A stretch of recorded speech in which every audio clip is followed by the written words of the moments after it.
Buenas tardes, mi nombre es Jimena Restrepo, soy la monitora de análisis financiero y en este momento vamos a proceder a hacer la monitoría acerca del EFAP. El EFAP es el estado de fondos, de fuentes y aplicaciones de fondos de la compañía. Entonces, ¿qué vamos a revisar en este momento en este EFAP? Vamos a ver a dos elementos principales. ¿Cuál fue el uso que se le dieron a los recursos y cuál fue la fuente de estos recursos o cuál fue el origen de estos recursos? Por eso siempre vamos a hablar de fuentes y aplicaciones. Lo que vamos a hacer haciendo este FAP es como un análisis horizontal, donde vamos a hacer el comparativo de un año hacia otro y dependiendo de las diferencias, entonces allí es donde vamos a darnos cuenta si fue una fuente o una aplicación.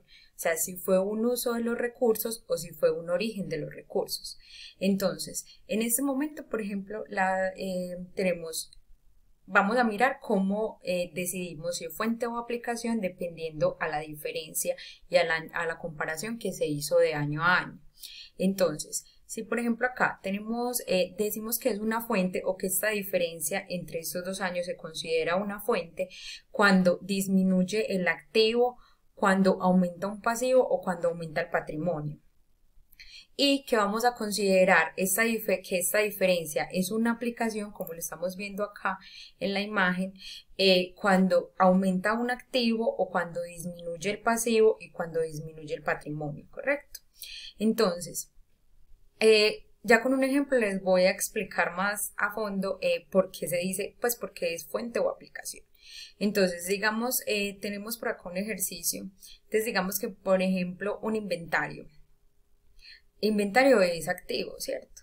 Entonces decimos que si ese activo disminuye es fuente. ¿Por qué? Porque se supone que entonces hubo más venta de esos inventarios y eso originó unos recursos que seguramente estarán en deudores clientes o en efectivo, ¿cierto? Y decimos que cuando eso aumenta es una aplicación, porque si de año a año aumentaron el inventario, o sea, lo que quiere decir es que usamos unos recursos para comprar esos nuevos inventarios o para aumentar el inventario. Entonces, por eso decimos que ahí es el uso de los recursos. Entonces, esa sería como la explicación de fuente de aplicación. También podríamos, por ejemplo, ya hagámoslo, por ejemplo, con una obligación financiera. Entonces, una obligación financiera, digamos, por ejemplo, si el pasivo aumenta, entonces eso lo que quiere decir es que se originaron recursos porque se hizo un préstamo, una obligación financiera, entonces aumentamos se originaron unos recursos que se van a utilizar en la compañía y por eso, entonces, si los pasivos aumentan, es una fuente. Y en cambio, si se disminuye el pasivo, lo que quiere decir es que usamos recursos de la compañía, porque aplicación es el uso de los recursos, entonces cuando decimos que una obligación disminuyó, entonces fue porque hicimos uso de esos recursos de la compañía para pagar la deuda, o sea que disminuyó el pasivo. Entonces, pues como para mirarlo más, no solamente decir como que, esto es fuente o aplicación, pero saber por qué realmente es fuente o aplicación. En este momento voy a proceder a hacer el ejercicio. Bueno, tenemos también dos casos especiales. ¿Cuáles son esos casos especiales? Entonces, porque sabemos que en nuestro activo tenemos cuentas que van restando, que es la depreciación acumulada y la provisión cartera, porque entonces esas van a tener un manejo diferente a lo que estamos viendo aquí con fuente de activo y aplicación, pero también tiene una explicación. Entonces, la depreciación acumulada siempre va a ser fuente. ¿Por qué? Porque así ella aumente, lo que realmente está haciendo es que está disminuyendo un activo.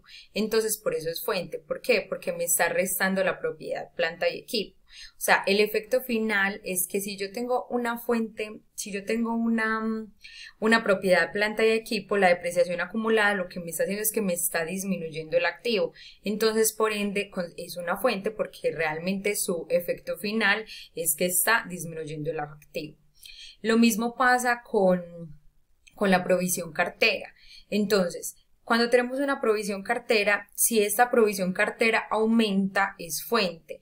pero por lo mismo, porque se aumenta, lo que quiere decir es que hubo un gasto y cuando hubo ese gasto, entonces lo debemos, cuando hubo ese gasto, también estamos disminuyendo deudores clientes, o sea, estamos afectando el activo, disminuyéndolo, entonces por ende es fuente. Pero si esa provisión cartera disminuye, entonces quiere decir que es aplicación. ¿Correcto? Entonces esos serían como los dos casos especiales que tendríamos para determinar si es fuente o aplicación. ¿Correcto? En ese momento yo hice el ejercicio, el quiz del semestre pasado, para mirarlo como un poquito, me parece que ese quiz es muy completo y así podríamos entender como las diferentes situaciones que se nos podrían presentar. Entonces por acá lo tengo. Entonces, él en el quiz que nos daba nos decía, con la siguiente información, prepare el EFAP de los años 2018 y 2017, o sea que nos daba 3 años y normalmente hemos trabajado con 2, entonces por eso es importante, nos da 3 años y nos da toda la información así. O sea, no nos lo da organizado de una vez como en el balance general, sino que también nos da unas incógnitas que tenemos que hallar. Por ejemplo, acá teníamos que hallar la utilidad del ejercicio y obviamente teníamos que organizar toda la información porque nos lo da como, o sea, nos lo da en desorden, por decirlo de alguna forma. Pues obviamente yo ya la tengo organizada, porque yo les voy a pasar este documento y yo ya la tengo organizada porque pues me demoraría 1000 horas haciéndola pues desde cero. Entonces, pero igual aquí les voy a pasar el documento y lo pueden revisar paso a paso. Entonces lo que hice pues fue organizar, no nada del otro mundo, organizar la información para poder hallar la utilidad del ejercicio. Entonces primero realicé el estado de resultados para los 3 años. Como él aquí ya me daba el impuesto de renta a pagar del año, entonces que me coincidiera lo que estaba haciendo con la información que él me daba y ya de ahí sacar la utilidad del ejercicio, ¿cierto? Adicional a eso, pues también organicé el balance general para tener entonces de los 3 años para poder pasar a realizar ya pues como el análisis horizontal que vamos a hacer de la diferencia entre años y ya poder salir pues a hacer lo que nos interesa en este momento, que es la GIF. O sea, el examen era un poquito tedioso porque había que organizar primero la información antes y obviamente de sacar esas incógnitas correctas era que estaba si hacíamos bien el examen o no. Entonces, bueno, ya con más detenimiento lo revisan, pues revisan el estado, cómo lo saqué y todo, pues, pero ahí no nos vamos a detener porque ese no es como el tema. Bueno, ahora entonces vamos a sacar la GIF y como para aprender a trabajar, que es lo más importante, la GIF y el pago de dividendos del 2017. Bueno. Entonces, como les dije, vamos a hacer entonces la GIF y el pago de dividendos del 2017. Entonces, lo que hice fue traer el balance general del 2017 y el 2016 para poder sacar las diferencias que necesitamos para sacar la GIF y también para mirar pues los elementos que necesitamos para el pago de dividendos. Entonces, tenemos que tener muy presente la GIF es como o sea, la utilidad del ejercicio sabemos que la sacamos del estado de resultados y que allí vamos a tener y que en este momento, o sea, eso no es como lo que realmente nos entró o nos quedó en efectivo porque tenemos gastos e ingresos contables. Entonces, ¿qué hacemos cuando sacamos la GIF? Es determinar realmente qué fue lo que nos entró, o sea, como en términos de efectivo.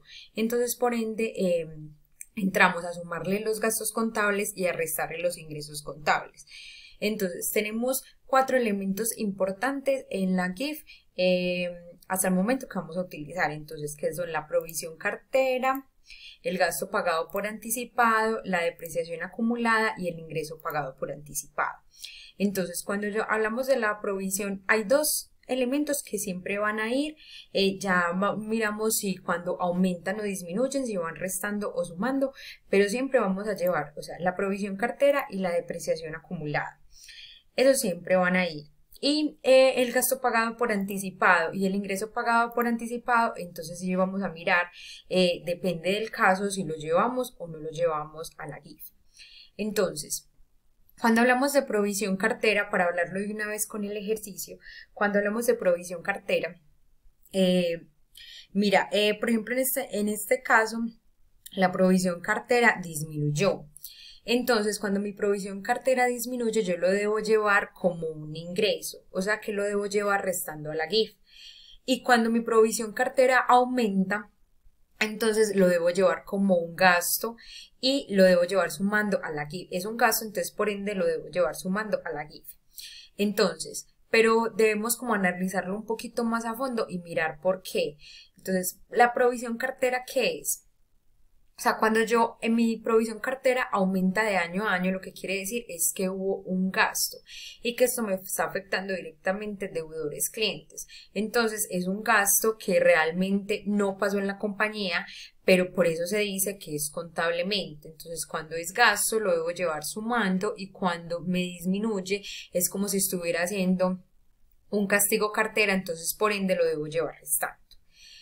Ahora, el gasto pagado por anticipado. Entonces, cuando hablamos del gasto pagado por anticipado, como es en el caso del ejemplo, en este caso, ese gasto pagado por anticipado está disminuyendo. Entonces, yo lo debo llevar como un gasto. Un ejemplo claro de esto es, digamos que yo compré un seguro y que yo ese seguro, cada periodo contable, digamos cada mes, yo me tengo que, por eso es por anticipado, porque lo pagué de una, pero yo cada mes me debo reconocer el gasto respectivo de ese periodo. Entonces es como si estos 4.100.000, que es la diferencia de año a año, fue el gasto que me representó para mí en ese periodo. Entonces, por ende, lo debo llevar a la GIF sumando. En el caso contrario, digamos que fuera que el gasto pagado por anticipado me aumentara de año a año. Entonces ahí es donde yo no lo puedo llevar a la GIF porque no puedo suponer si compré un seguro adicional, o sea, como no tengo información adicional que me diga qué pasó realmente con ese gasto pagado por anticipado, entonces no puedo suponer, entonces no lo llevo a la GIF. Entonces solamente llevaría el gasto pagado por anticipado a la GIF cuando me disminuye. Bueno, la depreciación acumulada en este momento, pues en este momento solamente la estamos trabajando que aumenta y por cómo aumenta me está diciendo que hubo un gasto depreciación, entonces por ende lo debo llevar sumando a la depreciación. Caso tal que me aparezca, que no creo un caso en el que la depreciación acumulada me disminuya, entonces yo no lo podría llevar porque no estaría seguro qué pasó realmente con el activo, si fue que vendí un activo o qué realmente fue lo que pasó, entonces por ende, como no puedo suponer, simplemente lo llevo cuando aumenta y lo llevo como un gasto, o sea que lo llevo sumando. Y el ingreso recibido por anticipado, entonces, cuando el ingreso recibido por anticipado me disminuye, entonces yo lo llevo como un ingreso restando a la GIF. ¿Por qué? Porque eso es como que alguien me pagó algo por anticipado y yo me tengo que reconocer el ingreso de cada periodo. Entonces cuando me disminuye me está queriendo decir que estos 2.100 fue el ingreso que yo me reconocí en el periodo. Caso diferente donde me aumentara. Entonces si el ingreso recibido por anticipado en este caso me aumentaría, entonces yo no lo podría llevar a la GIF, por lo mismo, porque no sé realmente qué pasó, si fue que me pagaron otro ingreso, entonces como no puedo suponer, entonces simplemente no lo llevo a la GIF, lo llevo solamente cuando me disminuye y lo llevo restando a la GIF. Entonces, como está en el ejemplo, entonces utilizo para la GIF del 2017, entonces cojo la utilidad del ejercicio, no la utilidad acumulada, sino la utilidad del ejercicio y del 2017 porque estoy sacando es la GIF del 2017. La del 2016 no la podría sacar porque entonces me faltaría la información del 2015 para poder sacar la información y el análisis horizontal. Entonces, tomo la utilidad del ejercicio del 2017, no la acumulada, sino la utilidad. Por eso digo que era tan importante sacar muy bien esta incógnita, porque de ahí depende pues también los buenos resultados de los demás. Y ahí entonces ya sumando restando la provisión cartera, sumando el gasto pagado por anticipado, sumando la depreciación acumulada y restando el ingreso pagado por anticipado, entonces me da que la GIF para el 2017 es de 31.951 millones. De 31.951.000, perdón. Bueno, ya seguimos entonces con el pago de dividendos.